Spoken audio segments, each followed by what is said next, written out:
Това е антрето на апартамента. Намираме се на 3-ти етаж. Тук се влиза в коридор, който има място за обувки, за якета. Това срещу нас е банята. Много голяма баня. Ето банята. От тук се влиза в хола. Ето това е хола с хубав син диван. Разполага с климатик. Отоплението е на ток. Ето това е кухнята. Пералня, хладилник.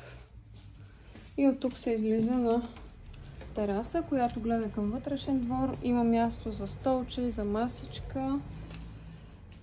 Ето, хубаво. Хола. Тук може да се сложи телевизор. И тук влизаме в спалнята, която е доста голяма. Тя е и с много голям гардероб. Също така от нея се излиза и на тази тераса. Ето я и самата спалня.